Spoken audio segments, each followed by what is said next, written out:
Hello everyone, let's start the class. जैसे कि आप लोग जानते हैं, पहले हम लोग वोकैब करेंगे, फिर उसका आर्टिकल करेंगे। और वोकैबुलरी आर्टिकल दोनों आपको टेलीग्राम चैनल पर मिल जाएंगे, तो अभी आपको तुरंत एक साथ में लिखने की जरूरत नहीं है। Let's start. हमारा पहला शब्द क्या है? Thrive, THRIVE। इसका मतलब होता है फलना फूलना, मीन्स ग्रो करना। ठीक है, फलना फूलना मतलब क्या हो रही है? वो चीज ग्रो कर रही है। ब्लॉसम, डेवलप और बी सक्सेसफुल। आप अपने जिंदगी में आप फल फूल रहे हैं, इसका मतलब आप कामयाब हो रहे हैं, आप तरक्की कर रहे हैं। थ्राइव का मतलब क्या हो गया? Grow, develop and successful. Thrive का पार्ट्स ऑफ स्पीच क्या है? वर्ब। जैसे this business will thrive in this area, तो इस एरिया में यह वाला बिजनेस ग्रो करेगा। जैसे कि आप लोग जानते हैं कि हम लोग जो है वो टी लवर हैं। अगर अभी विंटर चल रहे हैं तो विंटर का एक बहुत अच्छा सीजन है जहां पे अगर आपको चाय का बिजनेस करना है तो वो डेफिनेटली आपका ग्रो करेगा। सिनोनिम्स देखें तो फ्लोरिश हो गया, प्रॉस्पर तरक्की करना, blossom grow and succeed. Successful आपका एडजेक्टिव है, सक्सीड जो है ये वर्ब है, वर्ब का फर्स्ट फॉर्म है ये। अगर हमें इसका सेकंड फॉर्म बनाना है तो ये आपका ये बनेगा सक्सीडेड। ठीक है, तो ये नहीं सोचना कि इसके लास्ट में ईडी लगा हुआ है तो ये वर्ब का सेकंड या थर्ड फॉर्म है, नहीं। ये इसकी स्पेलिंग है, जो ओरिजिनल स्पेलिंग है वो यही है, CCEE। अगर इसका हमें पास्ट फॉर्म, सेकंड या थर्ड फॉर्म बनाना है तो वो ईडी, 2 बार ईडी आपको दिखाई देगा। थ्राइव का मतलब क्या होता है? ग्रो करना, डेवलप करना। अब जब हम आर्टिकल पढ़ेंगे वहां पे आपको थ्राइव शब्द दिखाई देगा, तो आप उसको थ्राइव नहीं समझ में आ रहा है तो आप उस शब्द पे क्या रख देंगे? ग्रो। फिर आप उसका मीनिंग निकालेंगे। ठीक है, अब इसी के साथ में ना, जैसे आप जब अगर गूगल करते हैं थ्राइव का मीनिंग, तो आपको ना कहीं पे मान लो एग्जाम्पल में दिखाई देगा, she thrives on hard work.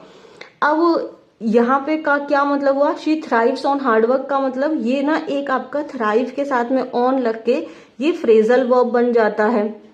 ठीक है, और इसका मतलब होता है किसी एक स्पेसिफिक सिचुएशन में आप बेहतर कर रहे हैं, और जो वो सिचुएशन है ना वो सबके लिए प्लेजेंट नहीं होती है। मतलब मान लो कि हर कोई इंसान हार्ड वर्क नहीं कर सकता है, हर कोई इंसान स्ट्रेस में ग्रो नहीं कर सकता है। थ्राइव ऑन का मतलब क्या होता है? To do well in a specific situation और टू इंजॉय और be successful at something especially that thing is not so pleasant. वो चीज उतनी अच्छी भी नहीं है। मतलब मान लो कि कोई इंसान होता है, अगर उसको बहुत प्रेशर भी आ जाएगा ना तो वो प्रेशर में ज्यादा अच्छा काम करता है, और नॉर्मली रिलैक्स होके वो उतना अच्छा काम नहीं करता है। तो आप कह सकते हैं कि अगर कोई इंसान बहुत स्ट्रेस में अच्छा परफॉर्म करता है तो आप ऐसे लिख सकते हैं, शी थ्राइव्स ऑन स्ट्रेस का मतलब जब स्ट्रेस होता है ना उसमें बहुत अच्छा परफॉर्म करती है, या फिर जब प्रेशर होता है ना तब बहुत अच्छा परफॉर्म करती है। तो थ्राइव ऑन क्या हो गया? आपका ये फ्रेजल वर्ब हो गया। इसका मतलब हो गया किसी पर्टिकुलर सिचुएशन में, खास करके वो सिचुएशन उतनी अच्छी नहीं है, लेकिन उस सिचुएशन में ग्रो करना, आगे बढ़ना। डन है, थ्राइव का मतलब समझ में आ गया। और जैसे ये वाला थ्राइव ये नॉर्मल हो गया, यहाँ पे आपको ऐसा नहीं है ऑन प्रेपोजिशन लगाना है, बट थ्राइव ऑन का मतलब to grow in a particular situation. Done. Next word है हमारा मैनेस। Menace MENACE, menace. इसका मतलब होता है, इसको आप नाउन की तरह यूज करो या वर्ब की तरह, तो इसका मतलब हो जाएगा खतरा, डेंजर। जैसे समवन और something that is likely to cause harm. वो चीज आपको क्या पैदा कर सकती है? आपको कोई खतरा पैदा कर सकती है, आपको नुकसान दे सकती है वो चीज। तो सिनोनिम्स हो गए हमारे डेंजर, पैरल, ये डेंजर का ही सिनोनिम है, हेजार्ड और जियोपार्डी। डन है। जैसे drunken drivers are menace to everyone. Drunken drivers are danger, वो क्या है? आपके खतरा है हर किसी के लिए। तो अगर कोई इंसान ड्रंक करके ड्राइव कर रहा है तो वो क्या हो गया? हर किसी के लिए खतरा हो गया, हर किसी के लिए वो डेंजर है, वो चीज आपको नुकसान पहुंचा सकती है। नेक्स्ट वर्ड है हमारा नॉन कंसेंशुअल। आप जानते हैं कंसेंशुअल ये एडजेक्टिव है, है ना। और इसका मतलब होता है कंसेंशुअल का मतलब आपकी कंसेंट, आपकी कंसेंट मतलब आपकी परमिशन। अच्छा कंसेंट नहीं है, ये अलग हो गया, कंसेंट एक अलग शब्द है। कंसेंशुअल का मतलब यहाँ पे हो जाता है अग्रीमेंट। कंसेंशुअल का मतलब होता है अग्रीमेंट और नॉन कंसेंशुअल का मतलब हो गया नहीं है अग्रीमेंट, सहमति नहीं है। ठीक है, सो आपका कंसेंशुअल का मतलब होता है आम सहमति, लोगों की सहमति। ठीक है, लेकिन नॉन कंसेंशुअल का मतलब हो गया कि अगर 5 लोग हैं तो पांचों ही कोई अलग अलग बात कर रहे हैं, आपस में उनकी सहमति नहीं है, ये नॉन कंसेंशुअल है, मीन्स अग्रीमेंट इस पे नहीं है। Without the willing agreement of all the people involve, तो उसमें जितने भी लोग इन्वॉल्व हैं उन सब की सहमति उसके अंदर में नहीं है। हिंदी में गैर सहमति कह सकते हैं। शी क्लेम्ड, उसने दावा किया।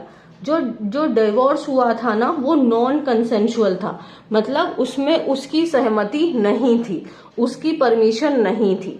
डन है। नॉन कंसेंशुअल मतलब आपकी अग्रीमेंट नहीं है, आपके डिफरेंसेस हैं, आप उसमें सहमत नहीं हो, you do not agree with that thing.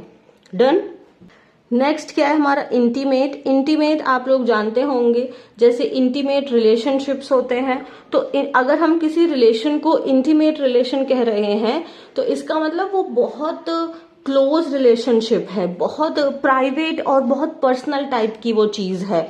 तो हर किसी के साथ हमारा इंटीमेट रिलेशनशिप नहीं हो सकता है जिंदगी में आपके, जैसे हाँ ऐसा नहीं है, देखो इसको ना इंटीमेट आपका सेक्सुअल को भी डिफाइन करता है, बट अगर आप किसी के साथ में बहुत क्लोज हैं, जिनके साथ में आप अपनी मैक्सिमम बातें शेयर कर सकते हैं और जो आपको समझते हैं deep down, it's not sexual, it's आपका इमोशनल भी हो सकता है, तो वो भी आपका इंटीमेट हो जाएगा। Having a very close relationship, very private and personal. She doesn't have intimate relationship with anyone in this office. इसका मतलब यहाँ पे सेक्सुअल रिलेशनशिप को नहीं बोल रहे हैं, इसका मतलब है कि इस ऑफिस में उसका किसी के साथ में भी बहुत क्लोज रिलेशनशिप नहीं है। यहाँ पे इंटीमेट का मतलब सेक्सुअल से नहीं है, क्लोज रिलेशनशिप, किसी के साथ में बहुत क्लोज होना। डन है। Having a very close relationship, very private and personal. She doesn't have intimate relationship with anyone in this office, मतलब किसी के साथ में भी उसका बहुत प्राइवेट पर्सनल क्लोज रिलेशनशिप नहीं है। जैसा कि आप लोग जानते हैं डज जो है ये हेल्पिंग वर्ब हो गया, और जब भी हम लोग डू, डज या डिड लगाते हैं तो इनके बाद हमेशा आपका वर्ब का फर्स्ट फॉर्म आता है। अब यहाँ पे आपको ये नहीं सोचना कि मैम ये तो शी तो हमारा सिंगुलर सब्जेक्ट है, तो इसके साथ में हमें क्या लगाना है, सिंगुलर वर्ब लगाना है, तो यहाँ पे हैज लगाना चाहिए था। हैज नहीं लगा सकते, हैज हमारा वर्ब का फिफ्थ फॉर्म है। डू, डज, डिड के बाद हमेशा वर्ब का फर्स्ट फॉर्म आता है।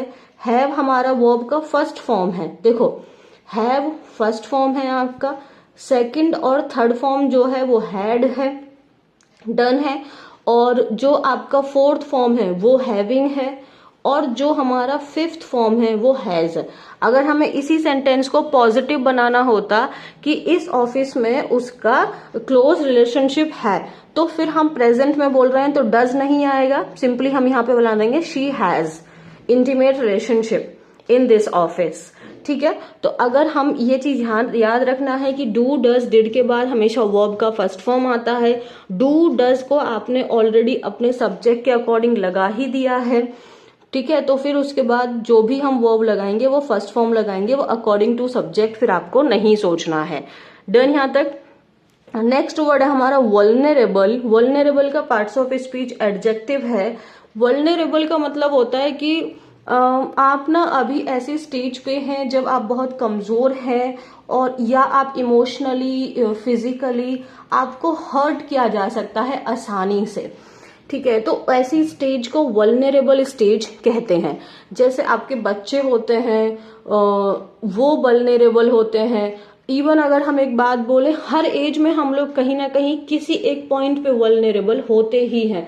जैसे कि टीनेज में क्या वल्नरेबल स्टेज होती है कि पीयर प्रेशर होता है, अच्छा दिखना होता है, हार्मोन्स चेंज हो रहे होते हैं, वहां भी हम लोग वल्नरेबल हो जाते हैं ऑपोजिट सेक्स को लेके, इजिली हमें टारगेट किया जा सकता है। बुढ़ापे में बीमारियों को लेके वल्नरेबल होते हैं, किसी का बिजनेस, आपका उसका बिजनेस खराब हो गया, तब वो अपना ऐसी सिचुएशन में हो सकता है कि उसको आसानी से हर्ट किया जा सके।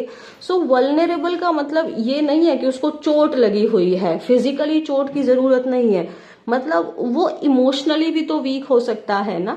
सो वीक है and easily to hurt physically और इमोशनली, और उसको बहुत आसानी से हर्ट किया जा सकता है। यानी वो इंसान खतरे में है, इंडेंजर्ड है, अनप्रोटेक्टेड है, अनसेफ है, एट रिस्क और exposed. She was very vulnerable after the failure of her business. तो बिजनेस के फेल होने के बाद में वो बहुत वीक थी, उसको आसानी से हर्ट किया जा सकता था। नेक्स्ट वर्ड है हमारा एम्प्लॉय। एम्प्लॉय का देखो, आप एम्प्लॉय जानते हैं, एम्प्लॉय की स्पेलिंग PLOY और फिर इसमें डबल ई लगा दो, ये आपका नाउन हो गया। और एम्प्लॉय ये आपका पार्ट्स ऑफ स्पीच वर्ब है। इसको मैंने क्यों लिखा है, क्योंकि ये वाला मीनिंग आपको आता होगा, बट मुझे ये वाला मीनिंग आपको बताना था। सो एम्प्लॉय करना मीन्स किसी को हायर करना, ठीक है। एम्प्लॉय को क्या किया जाता है, एम्प्लॉय किया जाता है, उसको हायर किया जाता है। और डेफिनेटली हम किसी को हायर कर रहे हैं काम करवाने के लिए, तो हम उसको उसके बदले में पैसे दे रहे हैं, तो वो सिंपल है। रिक्रूट करना, उसको अपने काम में एंगेज करना, एनरोल करना या टेक ऑन, ये आपको पता ही होगा। बट एक और मतलब होता है एम्प्लॉय का, वो होता है किसी चीज का इस्तेमाल करना। अब अगर आपको एम्प्लॉय शब्द दिखाई दे रहा है, वो वर्ब के रूप में यूज होके, और आपको मीनिंग नहीं समझ में आ रहा है, तो आप या तो हायर वाला वर्ड यहाँ पे रख के देखो या यूज रख के देखो। दोनों में से किसी ना किसी एक के साथ में आपको इसका सेंटेंस का मीनिंग निकल के आ जाएगा। उस चीज का इस्तेमाल करना, यूटिलाइज करना, अप्लाई करना, ब्रिंग इनटू एक्शन, मतलब उसका इस्तेमाल करना। जैसे इमरजेंसी के टाइम पे भी एक अम्ब्रेला को हम किस तरीके से यूज कर सकते हैं, एक वेपन की तरह। तो यहाँ पे an umbrella can be used की बात यहाँ पे कर रहा है, ना कि हायर की बात कर रहा है। कि अगर इमरजेंसी सिचुएशन है और आपके पास कोई हथियार नहीं है, तो हम छाते को भी हथियार की तरह इस्तेमाल कर सकते हैं। नेक्स्ट वर्ड है हमारा इंजीनियस। इंजीनियस, जैसे आपको यहाँ पे जीनियस शब्द दिखाई दे रहा है, यही इसका मीनिंग है। इंजीनियस का मतलब होता है किसी इंसान को अगर हम इंजीनियस कह रहे हैं तो वो बहुत इंटेलिजेंट है, बहुत स्किलफुल है। तो आप इसके ना जीनियस पे ध्यान दीजिए, जीनियस। सो जीनियस है, अगर हम किसी कोई इंसान इंजीनियस है तो इसका मतलब वो बहुत इंटेलिजेंट है, बहुत स्किलफुल है, वो इंसान बहुत क्रिएटिव है, इमेजिनेटिव है, इंसाइटफुल मतलब बहुत थॉटफुल है, चालाक है, स्मार्ट है, एस्ट्यूट है। अगर हम किसी चीज को, किसी आइडिया को अगर हम इंजीनियस कह रहे हैं, तो इसका मतलब वो आइडिया जो बनाया गया है, वो जो सोचा गया है, वो बहुत मतलब एकदम थॉटफुल तरीके से, बहुत स्किलफुल तरीके से उसको बनाया गया है, बहुत क्लेवर वे में उसको बनाया गया है। जैसे she always comes with Angénieux ideas, कि वो हमेशा ही बेहतरीन आइडियाज के साथ में आती है, बहुत बेहतरीन होते हैं, वो एस्ट्यूट होते हैं, बहुत सोच विचार किए गए होते हैं। सो इंजीनियस को आप जीनियस शब्द पे फोकस करेंगे। और जीनियस लोग कैसे होते हैं, स्मार्ट होते हैं, इंटेलिजेंट होते हैं, क्रिएटिव होते हैं, स्किलफुल होते हैं, इंसाइटफुल होते हैं, सोच विचार करने वाले होते हैं, थॉटफुल होते हैं, वैसे लोग। ठीक है। हमारा इम्प्यूनिटी। इम्प्यूनिटी का मतलब ये होता है कि आपको आपके दंड को माफ कर दिया या आपको दंड ही ना मिला। इम्प्यूनिटी का मतलब क्या हो जाता है कि देखो, freedom from punishment for something that has been done and that is wrong और इलीगल। मतलब आपने कुछ गलत काम किया है, कुछ गैर कानूनी काम किया है, इसके बावजूद भी आपको पनिशमेंट नहीं मिली है। ठीक है, उसके बाद बावजूद भी पनिशमेंट नहीं मिली है। लेकिन एमनेस्टी का मतलब होता है माफी दे देना, उसको माफ कर देना। इम्प्यूनिटी का मतलब होता है आपको पनिशमेंट ही नहीं मिली है, आपको पनिशमेंट ही नहीं मिली है, उसको इम्प्यूनिटी कहते हैं। पार्डन का मतलब भी वैसे माफ कर दिया है। लाइसेंस का मतलब आपको लाइसेंस दे दिया, आपको मंजूरी दे दी है। लेकिन अनपनिश्ड का मतलब है पनिशमेंट ही नहीं मिलना। ठीक है, आपको इम्यूनिटी मिल गई है। तो एमनेस्टी में, इम्प्यूनिटी में, पार्डन में थोड़ा सा डिफरेंस ये होता है। एमनेस्टी और पार्डन का मतलब है माफी देना, मतलब आपको बोला गया था कि आपकी मिस्टेक है, उसके बाद आपको माफी दी गई है। बट इम्प्यूनिटी का मतलब है पनिशमेंट ही आपको नहीं मिली है, दंड ही नहीं मिला है आपको। जैसे कुछ मिनिस्टर्स हैं, some ministers seem to be able to break the rules with impunity, मतलब कुछ मिनिस्टर्स ऐसा प्रतीत होता है कि वो ऐसे ही रूल्स को तोड़ देते हैं और उनको क्या पता होता है कि उनको सजा ही नहीं मिलेगी, तो फ्रीडम फ्रॉम पनिशमेंट, उनको सजा नहीं मिलेगी, उनको ये चीज पता है। ठीक है, नेक्स्ट वर्ड है हमारा रैम्पेंट। रैम्पेंट का मतलब क्या होता है, ऐसी, ये ना जनरली गलत चीज के लिए है, कोई नेगेटिव चीज के लिए है, जो अनकंट्रोल्ड तरीके से फैल रही है, अनकंट्रोल्ड वे में हर जगह फैल रही है। सो एग्जिस्टिंग मतलब वो चीज वहां पे प्रेजेंट है या फिर स्प्रेड हो रही है हर जगह in a way that is very difficult to control, और उस चीज को कंट्रोल करना बहुत मुश्किल है। जैसे आपका कोविड था, वो भी रैम्पेंट था, मतलब वो भी हर जगह फैले जा रहा था और वो भी, उसको कंट्रोल कर पाना भी बहुत मुश्किल था। तो रैम्पेंट का मतलब क्या है, कोई चीज वाइड स्प्रेड है, चारों तरफ फैल रही है और उसको रोक पाना मुश्किल है। वो चीज अनकंट्रोल्ड है, अनचेक्ड है, आउट ऑफ हैंड है, हाथ से बाहर निकल गई है, अनब्रिडल्ड है। ठीक है, जैसे disease is rampant in this over crowded city, तो अगर कोई ओवर क्राउडेड सिटी है, जैसे स्लम्स वगैरह होते हैं, तो वहां पे बीमारी जो होती है वो रैम्पेंट होती है, मतलब अनकंट्रोल्ड वे में वो फैल जाती है। डन। नेक्स्ट वर्ड है हमारा कन्विक्शन। कन्विक्शन का एक मीनिंग क्या होता है, देखो मैंने इसके 3 मीनिंग लिखे हैं, तो वन बाय वन हम देखते हैं। कन्विक्शन का एक मीनिंग होता है the action of finding somebody guilty of a crime in a court of law, means court में, आपके जो कोर्ट है उन्होंने उस इंसान को दोषी साबित कर दिया है, उसको सजा दी है। तो कन्विक्शन, जैसे कन्विक्ट होता है, कन्विक्ट का मतलब आपका दोषी हो गया, ठीक है, दोषी, आई थिंक मैंने हिंदी में सही लिखा है। सो कन्विक्शन का मतलब होता है उसको दोषी करार करना, कि हाँ ये दोषी है, इसको गिल्टी साबित किया गया है, जैसे उसको सजा देना, ये आपका एक सिनोनिम होता है सेंटेंस। ठीक है, दूसरा कन्विक्शन का मतलब होता है आपका स्ट्रॉन्ग ओपिनियन, आपका बिलीव। ठीक है, ओपिनियन या फिर आपका बिलीव। एक कन्विक्शन का मतलब क्या होता है, स्ट्रॉन्ग ओपिनियन, हमारी विचार या फिर हमारा विश्वास, जैसे हमारा थॉट। क्रीड का मतलब भी होता है हमारा विश्वास, बिलीव। एक होता है कन्विक्शन का, आप किसी बात को कह रहे हैं, a feeling of being certain about something, मतलब किसी चीज के बारे में सर्टेन होना, उस चीज के बारे में आप एकदम निश्चिंत हैं, आप उस चीज के बारे में एकदम डेफिनेट हैं। ठीक है, तो सर्टेन का मतलब यहाँ पे डेफिनेट को दिखा रहा है। एक आपके ओपिनियन और बिलीफ को दिखा रहा है, यानी थॉट हो गया। एक कोर्ट ने दोषी सिद्ध कर दिया, उसको सेंटेंस कहते हैं। सो आपके डेफिनेट का सर्टेनिटी है ना, सर्टेनिटी है, अश्योरेंस है, कॉन्फिडेंस है आपको। अगर आपकी वॉइस में लैक ऑफ कन्विक्शन है, सो लैक ऑफ कन्विक्शन का मतलब क्या है, सर्टेनिटी की कमी है। अगर आप मुझे कुछ, मैंने आपसे कोई बात बोली कि आपको ये काम करना ही है, बट आपके आंसर में, जब आपने आंसर बोला उसमें लैक ऑफ कन्विक्शन था, दैट मीन्स उसमें सर्टेनिटी कम थी, मुझे श्योर नहीं था कि आप उस काम को करेंगे कि नहीं। जैसे हर वॉइस लैक्ड कन्विक्शन, उसकी वॉइस में ना सर्टेनिटी की कमी थी when asked about her relationship with her husband, तो जब उसके रिलेशनशिप को, उसके हस्बैंड के साथ उसका कैसा रिलेशनशिप है, उस चीज के बारे में पूछा गया, तो उसकी जो आवाज थी उसमें कन्विक्शन की कमी थी, सर्टेनिटी की कमी थी। हो सकता है उनका रिलेशनशिप अच्छा ना हो। डन। हमारा स्केप्टिसिज्म।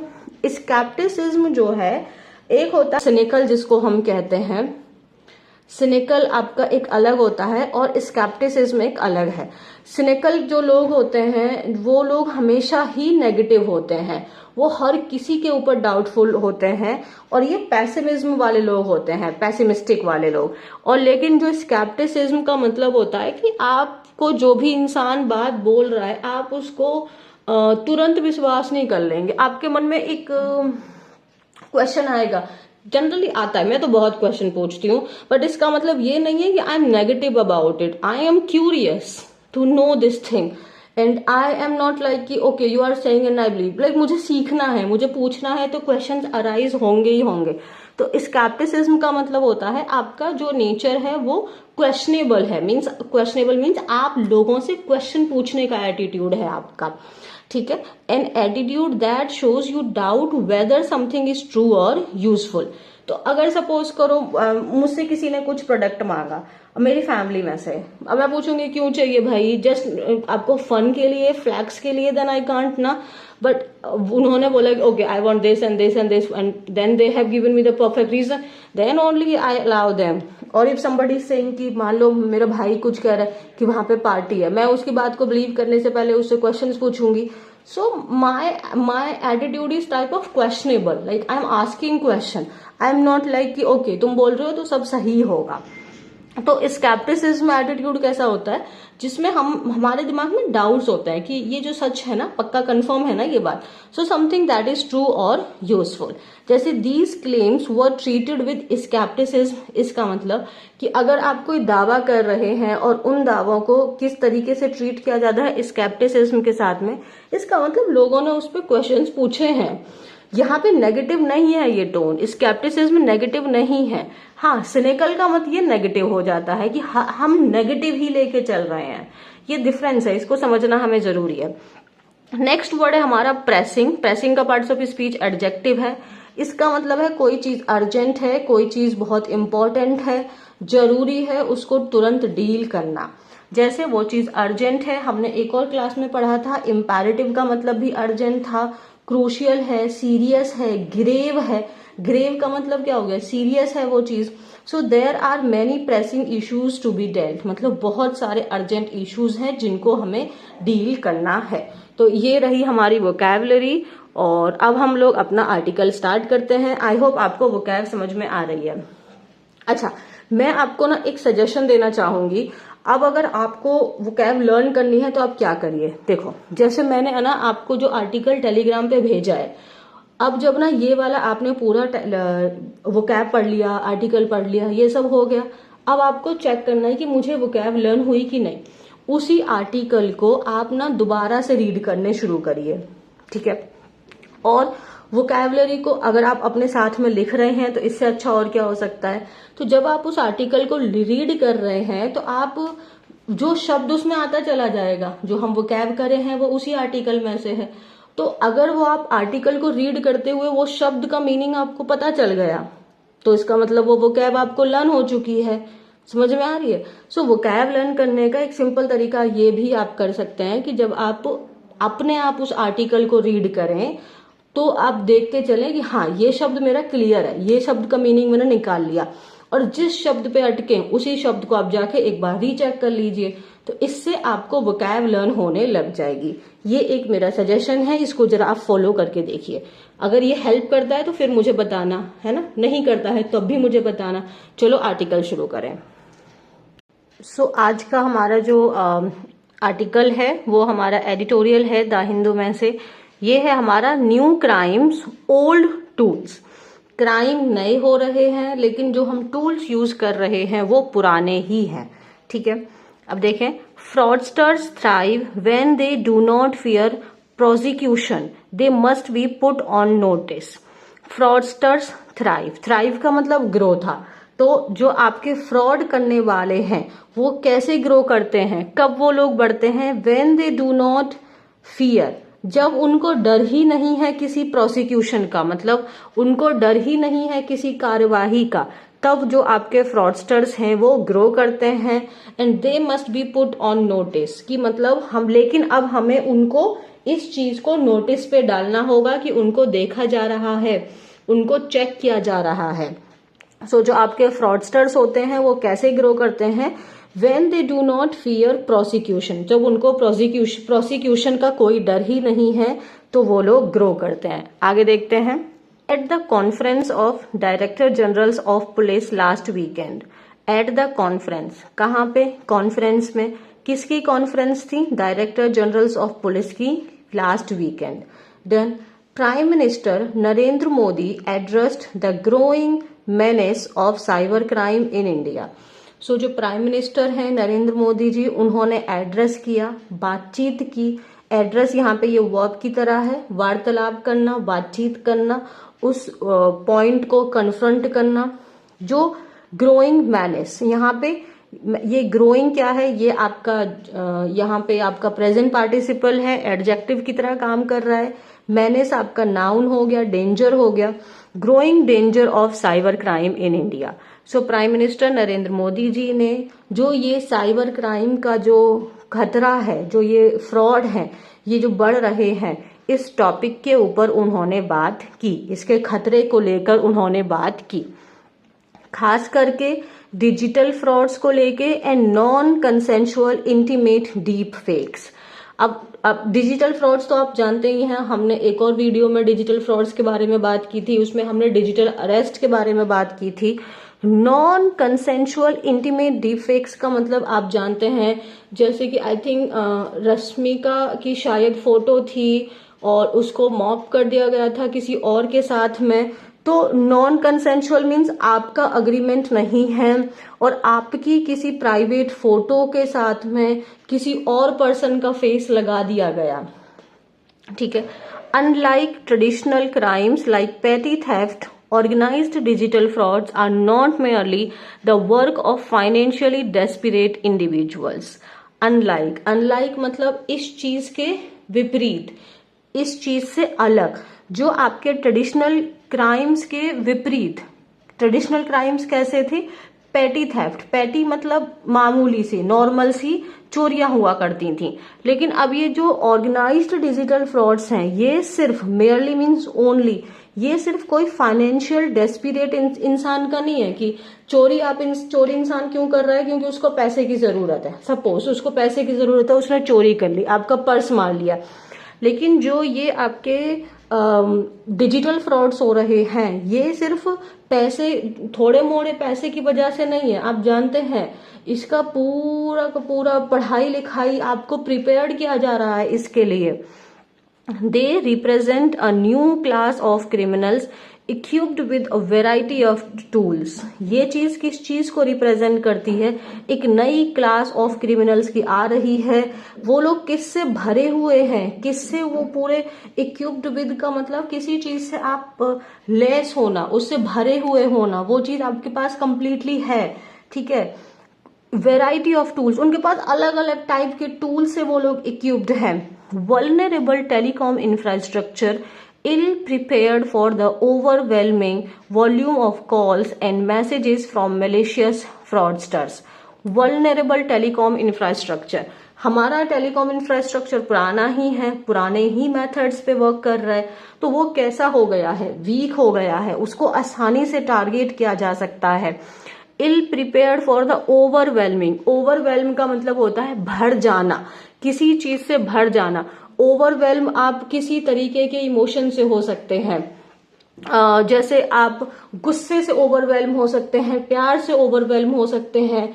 यहाँ पे मैसेजेस से ओवरवेलम हो गए, मीन्स आपको बहुत सारे मैसेजेस आपके पास में आ गए, बाढ़ आ गई मैसेजेस की। यहाँ पे क्या बोला है? ill prepared for the overwhelming volumes of calls and messages from malicious fraudster. अब आपको बहुत सारे volume of calls and message मतलब बहुत सारे कॉल मैसेजेस, और मेलिशियस का मतलब है जो चीज हार्मफुल है, जो चीज डेंजरस है। ऐसे फ्रॉडस्टर से अगर आपको बहुत सारा मैसेज एंड कॉल आ रहा है, और इसके लिए हमारी टेलीकॉम इंफ्रास्ट्रक्चर कैसा है? वल्नरेबल है, और वो इस चीज के लिए प्रिपेयर्ड नहीं है। अब ये क्या कर देता है? ये चीज क्या कर देता है? It creates fertile ground for cyber crime. और हमारा जो वल्नरेबल इल प्रिपेयर्ड जो हमारा टेलीकॉम इंफ्रास्ट्रक्चर है, ये एक आपका फर्टाइल ग्राउंड प्रिपेयर कर देता है साइबर क्राइम के लिए। यहां तक समझ में आया? These criminals also employ ingenious techniques that constantly stay a step ahead of underprepared law enforcement and security systems. अब ये जो आपके क्रिमिनल्स हैं, ये क्या करते हैं? यूज करते हैं, एम्प्लॉय मतलब यूज करते हैं इंजीनियस मतलब एकदम इंटेलिजेंट, बहुत स्किलफुली किसी चीज को इस्तेमाल करना, उन टेक्निक्स का इस्तेमाल करते हैं जो कॉन्स्टेंटली स्टेप अहेड, जो लगातार हमसे एक कदम आगे हैं। किस चीज से? Under prepared law enforcement and security system से। वो ऐसी ऐसी चीजों का, ऐसे ऐसे टेक्निक्स का इस्तेमाल कर रहे हैं। सबसे ज्यादा परेशान करने वाली बात तो ये है, more troubling is the strong network of relationship these fraudsters cultivate with local police in key hotspot, which enables them to carry out their activity with a sense of impunity। देखो, और ज्यादा परेशान करने वाली बात क्या है कि जो इनका स्ट्रॉन्ग कनेक्शन है, इनका स्ट्रॉन्ग नेटवर्क ऑफ रिलेशनशिप है इन फ्रॉडस्टर का, cultivate with local police. Cultivate करना मीन्स ग्रो करना। लोकल पुलिस के साथ में जो इनका एक स्ट्रॉन्ग नेटवर्क है, वो चीज और परेशान करने वाली है, और जिसकी वजह से which enables them means which allow them to carry out. Carry out करना मीन्स किसी काम को परफॉर्म करना, एग्जीक्यूट करना। और इनका जो स्ट्रॉन्ग रिलेशनशिप है लोकल पुलिस के साथ में, ये उनको क्या करता है, विच जो चीज उनको अलाउ करती है इन एक्टिविटीज को परफॉर्म करने में with the sense of impunity, मतलब इनको कोई सजा ही नहीं होगी। इनका जो रिलेशन है पुलिस वालों के साथ में, वो चीज इनको इस सेंस के साथ में कि इनको कोई पकड़ नहीं सकता, इनको कोई सजा नहीं होगी, उसके साथ में, उस फीलिंग के साथ में इनको काम आसान कर देता है ऐसे क्राइम को कमिट करने के लिए। आगे द कॉन्सिक्वेंसेस मतलब जो परिणाम होते हैं, the consequences of this rampant cyber crime are grave. Consequences जो इसके रिजल्ट्स हैं, रैम्पेंट साइबर क्राइम, ऐसा ये साइबर क्राइम क्या है, हर जगह फैल रहा है, और वो जो उसके परिणाम है वो कैसे हैं, बहुत सीरियस हैं। ग्रेव का मतलब सीरियस है, ठीक है। कॉन्सिक्वेंसेस क्या है, ये आपका नाउन हो गया। ऑफ क्या है, प्रेपोजिशन है। रैम्पेंट क्या है, एडजेक्टिव है। साइबर क्राइम नाउन हो गया। ऑफ क्या है, प्रेपोजिशन है, तो ऑफ के बाद में आया हुआ शब्द यहां तक साइबर क्राइम तक, ये आपका ऑफ प्रेपोजिशन का ऑब्जेक्ट हो गया। सब्जेक्ट कौन है, कॉन्सिक्वेंस। कॉन्सिक्वेंस नहीं है, कॉन्सिक्वेंसेस है। सब्जेक्ट हुआ प्लूरल, तो वर्ब कैसी आई, plural. Thousands of ordinary citizens face the constant threat of losing their life savings after a single ill-advised phone call or message. Thousands of ordinary citizens, जो भी हजारों की मात्रा में जो एक आम आदमी है, वो लगातार इस खतरे में है कि वो उनकी जो जिंदगी भर की जो उनकी सेविंग्स हैं उसको क्या कर देगा, वो खो देगा। सिर्फ एक फोन कॉल, एक मैसेज जो उनको इल एडवाइज्ड करेगा, मीन्स उनको गलत सलाह देगा, गलत बात बोलेगा कि आपने कुछ, जैसे हमने डिजिटल फ्रॉड के बारे में पढ़ा था कि आपने ये क्या था, आपने ये पार्सल भेजा था, उस पार्सल के अंदर में ये चीज पाई गई है, या आपका कोई रिलेटिव है उसने ये काम किया है, इतने पैसे दे दीजिए, उसको छोड़ दिया जाएगा। इस तरीके से वो आपके जो लाइफ सेविंग्स है उनको खत्म कर देगा, डिस्ट्रॉय हो जाएंगी। सेविंग्स क्या शब्द है, ये हमारा नाउन है।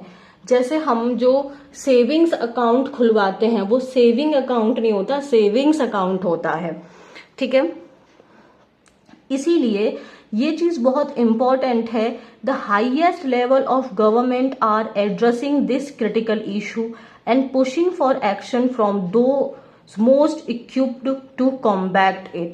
इसीलिए ये चीज बहुत इंपॉर्टेंट है, the highest level of government जो है इसको एड्रेस करें, इस क्रिटिकल, इस इंपॉर्टेंट इशू को, एंड पुशिंग फॉर एक्शंस, और इस चीज के लिए एक्शंस लें।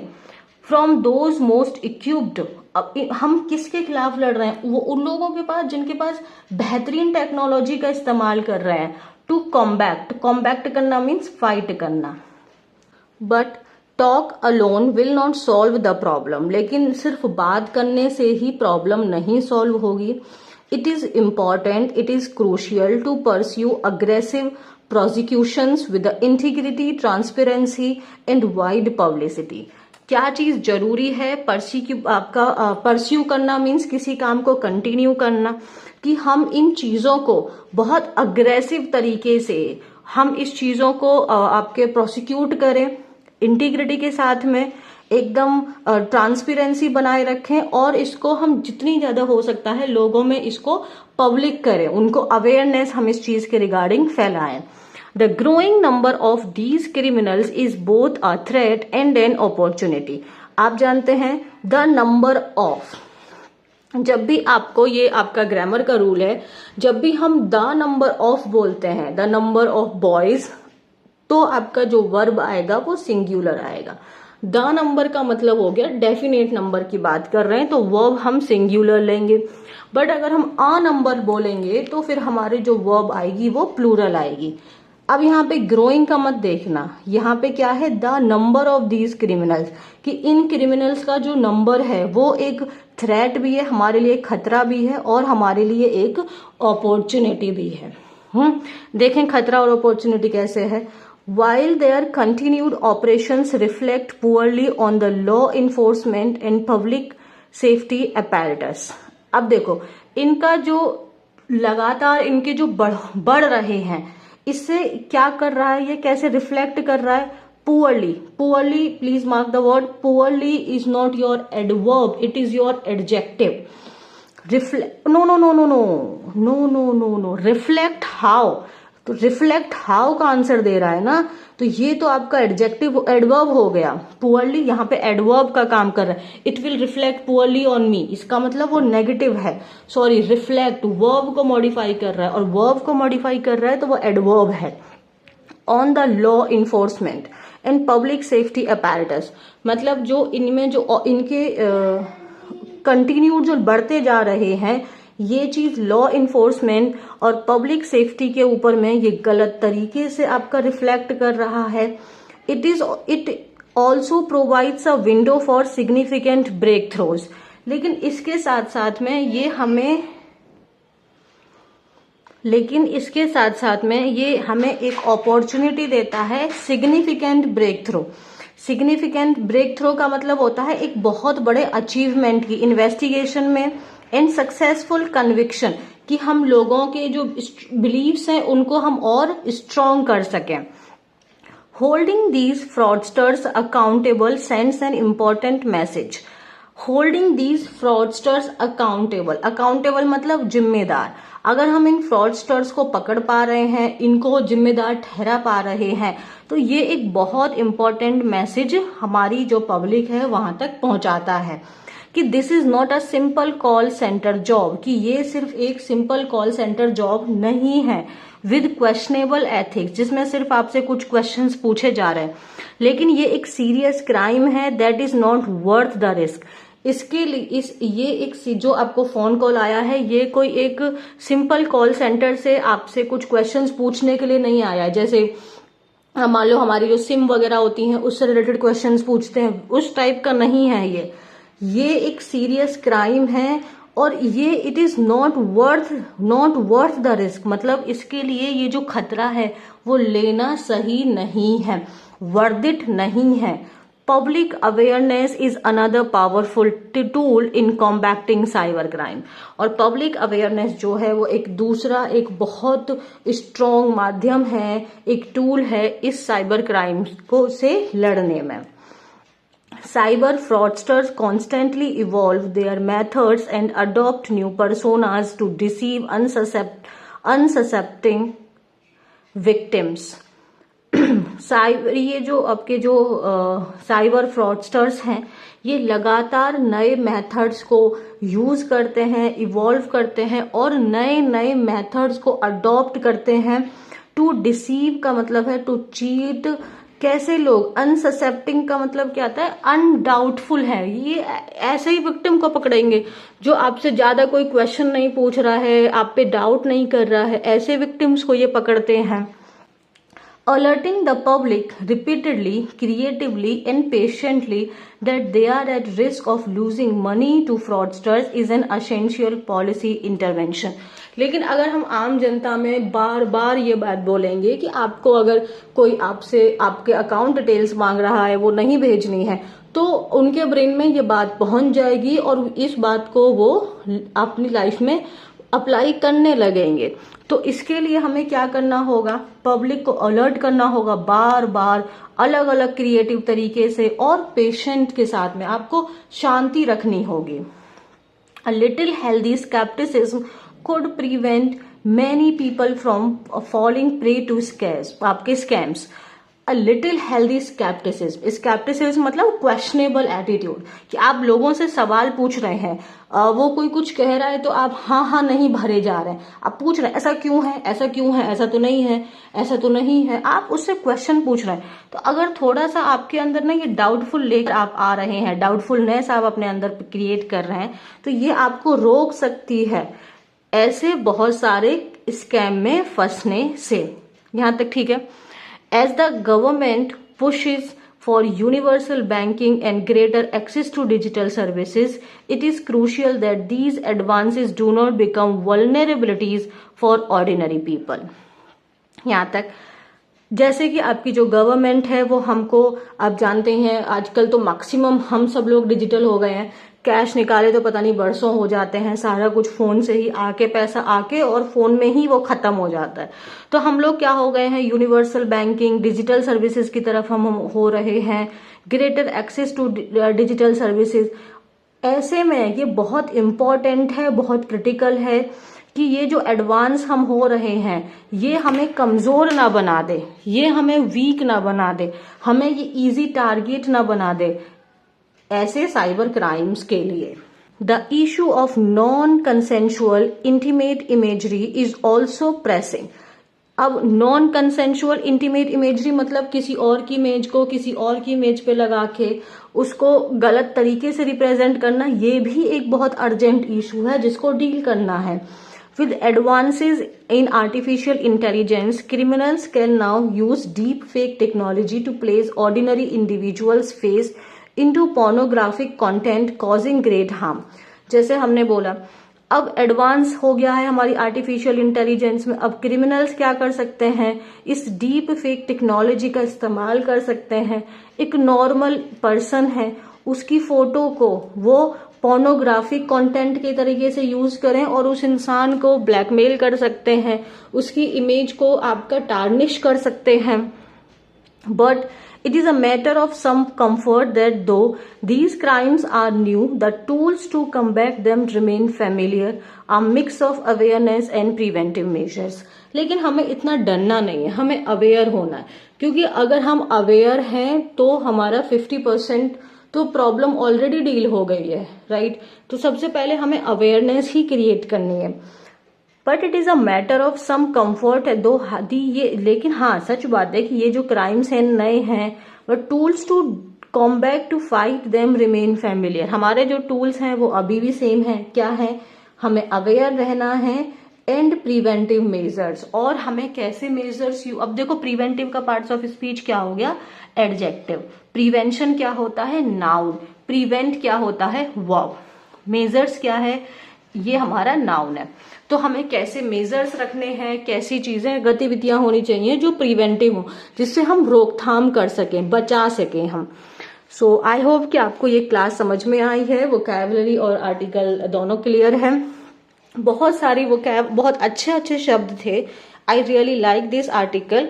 सो now what you have to do if you really want to improve your English, जैसे अभी ये देख लिया ना, तो अब ना दोबारा से इस आर्टिकल को आप, जब मैं आपको सेंड कर दूंगी, आप सेल्फ रीड करिए एंड देन यू सी कि आप उस वोकैबुलरी को समझ पाए कि नहीं समझ पाए। आपको ऑटोमेटिकली वोकैबुलरी होने लगेगी, ठीक है। So if you really like the video then please like it, share it and subscribe to the channel and say something in the comment section. तुम लोग बोलते नहीं हो, हाँ, मान लगेगी तुम्हारी। चलो bye bye, take care, love you.